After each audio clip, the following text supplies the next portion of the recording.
আউযুবিল্লাহি মিনাশ শাইতানির রাজিম বিসমিল্লাহির রহমানির রহিম। সম্মানিত ফেসবুক ভাই বোন বন্ধুগণ, প্রিয় দেশবাসী, যেখান থেকে দেখছেন কাছে এবং দূরে সকলকে জানাচ্ছি আন্তরিক শুভেচ্ছা এবং অভিনন্দন। সম্মানিত প্রিয় দেশবাসী, আসসালামু আলাইকুম ওয়া রাহমাতুল্লাহি ওয়া বারাকাতুহু। আজকে আমি আপনাদের সামনে একটি ভিডিও নিয়ে হাজির হয়েছি।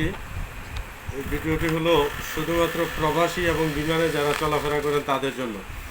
শুধুমাত্র প্রবাসী এবং বিমানে যে সমস্ত যাত্রী ভাই বোনেরা চলাফেরা করেন শুধুমাত্র তাদের জন্য আমি আপনাদেরকে জানাতে চাচ্ছি যে শুল্ক ছাড়া 19টি পণ্য আনা নেওয়া করার সুযোগ আছে এবং শুল্ক সহ 11টি পণ্য বাংলাদেশে আনতে পারবে। সকল যাত্রীরাই বিদেশ থেকে আসার সময় পরিবারের জন্য, প্রিয়জনের জন্য কিছু না কিছু এটা সেটা উপহার, গিফট সামগ্রী বিভিন্ন কিছু এনে থাকেন। ফ্যামিলির জন্য অনেক কিছু এনে থাকেন, জরুরি প্রয়োজনীয় ব্যবহারের অনেক কিছু এনে থাকেন। এই বিষয়ে কখনো কখনো 2-1 বছর পর, 3 বছর, 5 বছর, 1 বছর পর পর গণপ্রজাতন্ত্রী বাংলাদেশ সরকারের যে বাজেট প্রণয়ন করা হয় জুন মাসে, এই বাজেটে গিয়ে তখন কিছু এই শুল্ক ছাড়া কী সমস্ত পণ্য আনা নেওয়া করতে পারবে তার তালিকা কিছু রদবদল হয়ে থাকে। আবার শুল্ক সহ কী সমস্ত পণ্য আনতে পারবে এটারও কিছু তালিকা রদবদল হয়ে থাকে। প্রিয় দেশবাসী, আজকে বাংলাদেশের বাজেট প্রণয়ন করা হয়েছে বিধায় এই বাজেটে শুল্ক ছাড়া যে সমস্ত পণ্য বাংলাদেশি প্রবাসী ভাইরা আনতে পারবে তার ফ্যামিলির জন্য, প্রিয়জনের জন্য, ব্যবহারের জন্য, এইগুলো সম্পর্কে আমি আজকে আপনাদের সামনে আমার ভিডিওতে বিভিন্ন দিক তুলে ধরছি। 19টা পণ্য আনতে পারবেন। এর মধ্যে 12 বছরের বেশি যে সমস্ত বয়স রয়েছে তারা, অ্যাডাল্ট যারা রয়েছে তারা 65 কেজি মালামাল 2টা ব্যাগেজে আনতে পারবে। আবার 12 বছরের কম বয়সী যারা রয়েছে তারা 40 কেজি মাল আনা নেওয়া করতে পারবে। এই যে 40 কেজি আর 65 কেজি, এটা আবার এয়ারলাইন্সের উপর ডিপেন্ড করবে। কোনো কোনো এয়ারলাইন্স দিয়ে থাকে 50 কেজি, কোনো কোনো এয়ারলাইন্স দিয়ে থাকে 60 কেজি, কোনো কোনো এয়ারলাইন্স দিয়ে থাকে 30 কেজি।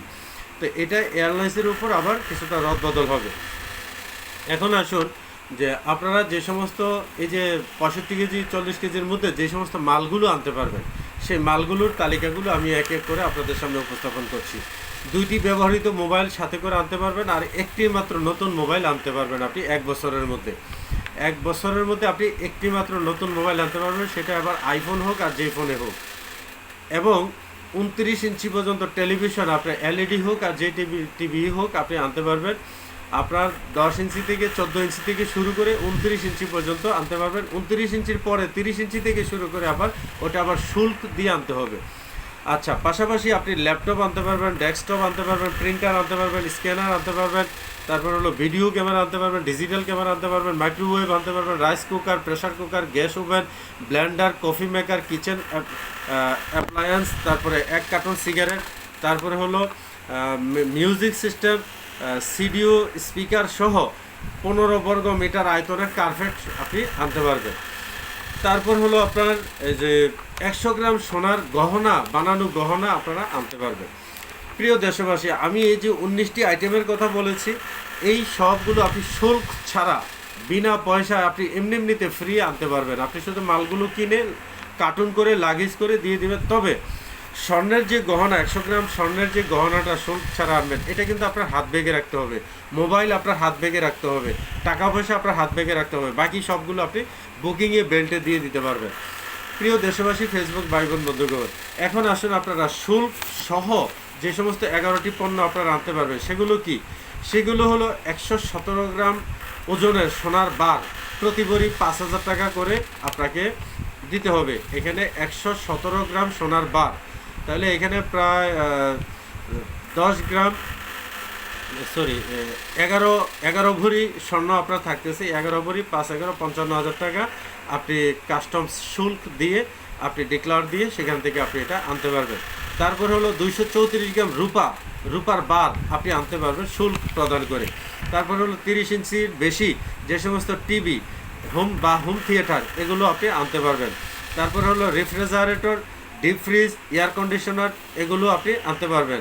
জারবাতি, এইচডি ক্যামেরা, ডিশ এন্টিনার, ডিশ ওয়াশার, ওয়াশিং মেশিন, তারপর হলো ওই যে 15 বর্গ মিটারের চেয়ে বেশি যে সমস্ত কার্পেট, এগুলো আপনি আনতে পারবেন। এগুলো আনতে কি লাগবে? 300 টাকা থেকে শুরু করে 90,000 টাকা পর্যন্ত শুল্ক পরিশোধ করতে হবে। এই শুল্ক পরিশোধ করার মাধ্যমে আপনারা এই সমস্ত জিনিসগুলো আপনারা আনতে পারবেন। এখন প্রশ্ন হলো যে অনেক ভাইয়েরাই কিন্তু এই কথাগুলো জানেন না যে বিদেশ থেকে কি কি জিনিস আনা যায় শুল্ক মুক্ত, আবার কি কি জিনিস আনা যায় না শুল্ক সহ, হ্যাঁ শুল্ক ছাড়া। এই যে কথাগুলো, এই কথাগুলো অনেক ভাইয়েরাই জানে না। আমি দেখছি আল্লাহর রহমতে আপনাদের দোয়ায় প্রায় 40+ আমি এয়ারপোর্ট ক্রস করেছি। এখন 40 বারেরও বেশি এয়ারপোর্ট ক্রস করেছি, তাইলে আসা যাওয়া সহ মিলে আপনার প্রায় 80 বারের উপরে হয় আর কি। আমি এগুলো করতে গিয়ে দেখেছি এয়ারপোর্টে বহু ভাই এরকম আটকিয়ে গেছে।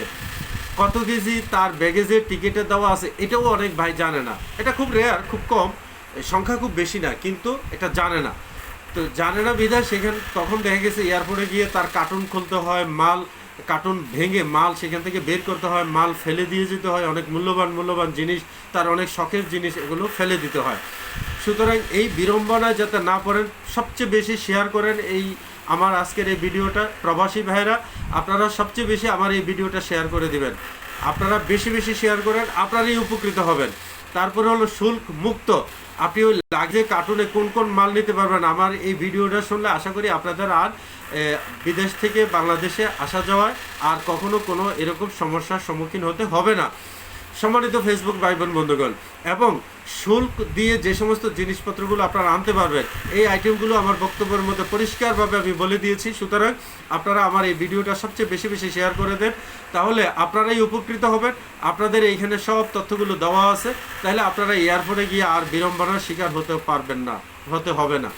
আমাদেরকে অনেক যাত্রীরা কিন্তু সৌদি আরবে অবস্থান করতেছে বা বিভিন্ন দেশে, মালয়েশিয়া, কুয়েত, কাতার, বাহরাইন, ওমান, এই সমস্ত দেশে বহু যাত্রী আমাদেরকে কিন্তু এভাবে ডাইরেক্টলি বলে ফেলে। তো হাজিদের জন্য অনেক এরকম মাপ আছে, তারপর হাজিদেরকে এটা ওটা নিতে দেয়। ওই যে শুল্কযুক্ত যে সমস্ত জিনিস পণ্য রয়েছে, ওই সমস্ত পণ্য নাকি শুল্ক ছাড়া নাকি নিতে দেয়। আবার হাজিদের মাল দেখা গেছে এখন ব্যাগেজে 30 কেজি রয়েছে বা 50 কেজি রয়েছে, সেখান থেকে 2 কেজি 5 কেজি বেশি হয়ে গেল। এখন এয়ারপোর্টে যখন মালটা বুকিং দিতে আসছে, তখন ওই বুকিং কাউন্টারে যে ম্যান রয়েছে, উনি কাউন্টারে যে বুকিং ম্যান রয়েছে, ওই বুকিং ম্যান কিন্তু তখন তাকে জরিমানা দেওয়া হয়। অর্থাৎ অতিরিক্ত যে মালটা, সেটার জন্য তাকে ওয়ার্ড চার্জ দিতে হয়। প্রতি কিলো 65 রিয়াল করে তাকে দিতে হয়, বা $5 করে তাকে দিতে হয়। তো এখন দেখেন যে কী ধরনের বিড়ম্বনা পড়তে হয়। সুতরাং আপনারা যাতে এই বিড়ম্বনা না পড়েন, সেজন্য আপনাদের জন্যই আমার আজকের এই ভিডিওটা উৎসর্গ করে দিলাম। আপনারা এটা সবচেয়ে বেশি বেশি শেয়ার করে দেন।